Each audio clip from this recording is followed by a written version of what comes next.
मधुमक्खी जो बूंद बूंद फूलों से रस इकट्ठा करती है और अपना शहद बनाती है। नमस्ते। भगवान दत्तात्रेय जी के 13वें गुरु का नाम है मधुमक्खी। मधुमक्खी से भगवान दत्तात्रेय जी हमें एक बहुत महत्वपूर्ण शिक्षा प्रदान कर रहे हैं। भगवान दत्तात्रेय जी हमें यह समझाना चाहते हैं कि जिस प्रकार मधुमक्खी अपना सारा जीवन उस रस को इकट्ठा करने में लगा देती है, अपना शहद बनाती है, परंतु अंत में कोई और आता है और उस शहद को अपने साथ ले जाता है, उसी तरह से हम मनुष्य भी अपने जीवन में वस्तुएं इकट्ठी करते जाते हैं और कुछ वस्तुएं ऐसी होती हैं जिसकी हमारे जीवन में इम्पोर्टेंस नहीं होती। हम बेमतलब के या किसी दूसरे को देखकर अपने जीवन में वस्तुएं लाते रहते हैं और अंत में हम तो चले ही जाते हैं, परंतु जो वो वस्तुएं हैं उनका भोग, उनका इस्तेमाल कोई और ही करता है। इसका अर्थ ये नहीं कि हमें हमारे जीवन में वस्तुएं इकट्ठी करनी नहीं है, परंतु इसका अर्थ ये है कि आवश्यकता से ज्यादा इकट्ठा करना हमारे लिए किसी भी तरह से लाभदायक नहीं है, क्योंकि जितनी वस्तुएं हमारे जीवन में आती हैं उतना हमारा मन भटकता है। क्योंकि हमने देखा होगा कि कोई भी वस्तु हम अपने जीवन में लाते हैं तो उसे हमारा मन, हमारी शक्ति जरूर देनी पड़ती है, चाहे वो छोटी सी छोटी या बड़ी सी बड़ी कोई भी चीज क्यों ना हो। इसलिए भगवान दत्तात्रेय जी ये कह रहे हैं कि जितनी आवश्यकता हमें है अपने जीवन में, हम उतनी ही वस्तुएं अपने जीवन में रखें, ताकि हम अपने मन को शांत रख सकें, सुखपूर्वक अपना जीवन जी सकें। क्योंकि जरूरत से ज्यादा वस्तुएं हमारे माइंड को सिर्फ डिस्टर्ब करेंगी और कुछ नहीं। जैसे इसमें एक बहुत छोटी सी एक स्टोरी आती है कि एक बार एक गुरु, एक संत अपने आश्रम में अपनी तपस्या कर रहे होते हैं। कोई राजा वहां से जा रहा होता है पास से, तो वो आश्रम देखता है। आश्रम के भीतर जाने के लिए उसके जो शस्त्र हैं, उसके जो साथ में वो तलवार लेकर आया है, उसे वो तलवार छोड़नी पड़ेगी, क्योंकि आश्रम में वो तलवार के साथ नहीं जा सकता।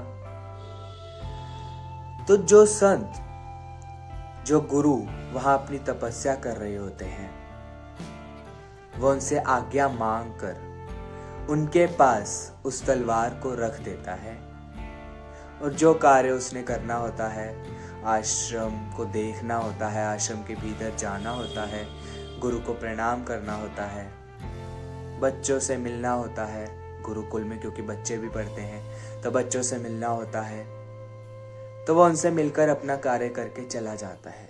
परंतु जो उसकी वो तलवार थी वो उसी संत के, उसी गुरु के पास रह जाती है। कुछ दिन बीतते हैं और गुरु के आसपास, उस संत के आसपास एक बंदर शरारत कर रहा होता है। जैसे जो बंदर है वह स्वभाव से ही चंचल होता है, तो वो उस गुरु की तपस्या को भंग करने की कोशिश करता है या उन्हें परेशान करता है। उनकी वस्तुएं एक जगह से दूसरी जगह फेंक देता है, शोर मचाता है। जिस वृक्ष के नीचे वो अपनी तपस्या कर रहे होते हैं, उस वृक्ष पर चढ़कर वो बंदर शोर मचा रहा होता है। जो गुरु होते हैं उनको आज तक कभी क्रोध नहीं आता, मतलब इतनी तपस्या में वो निपुण थे कि वो शांत भाव से, अपने धैर्य भाव से उस तपस्या को करते रहें उस गुरु को कभी क्रोध नहीं आया, परंतु उस क्षण जब उन्होंने अपने पास उस तलवार को पड़े हुए देखा तो उन्हें अचानक क्रोध आ गया और उन्होंने उस तलवार को उठाकर उस बंदर पर वार कर दिया और उस बंदर का अंत कर दिया। गुरु ने बाद में सोचा कि ये कैसे हुआ, मतलब तलवार से उन्होंने वार कैसे कर दिया जिसको आज तक कभी क्रोध तक नहीं आया, उसने आज किसी को मौत के घाट उतार दिया। तो उन्होंने अपने शिष्यों को बुलाया। उनमें से एक शिष्य उनका बड़ा निपुण था। उन्होंने गुरु को बताया कि कहाँ गलती हुई। उन्होंने कहा कि जिस क्षण आपने तलवार का संग किया उसी क्षण आपके अंदर हिंसा भाव जागृत हो गया और उसी हिंसा भाव के कारण आपने ये कर्म कर दिया। कहने का मतलब ये है कि हम अपनी बात में वापस आते हैं कि भगवान दत्तात्रेय जी यही हमें समझाना चाहते हैं कि जितनी वस्तुएं हमारे जीवन में अधिक होंगी उतना ही हमारा मन बिखरता जाएगा और हर एक वस्तु का अपना एक वातावरण भी होता है। कुछ वस्तुओं को देखकर हमें शांति मिलती है, हमें सुख मिलता है, और कुछ वस्तुओं को देखकर स्वाभाविक हमारे भीतर हिंसा भाव बढ़ता है। जैसे कि अब हमारे जेब में गन हो, हमारे जेब में तलवार हो, तो नेचुरल है उससे हम किसी की पूजा तो नहीं करेंगे।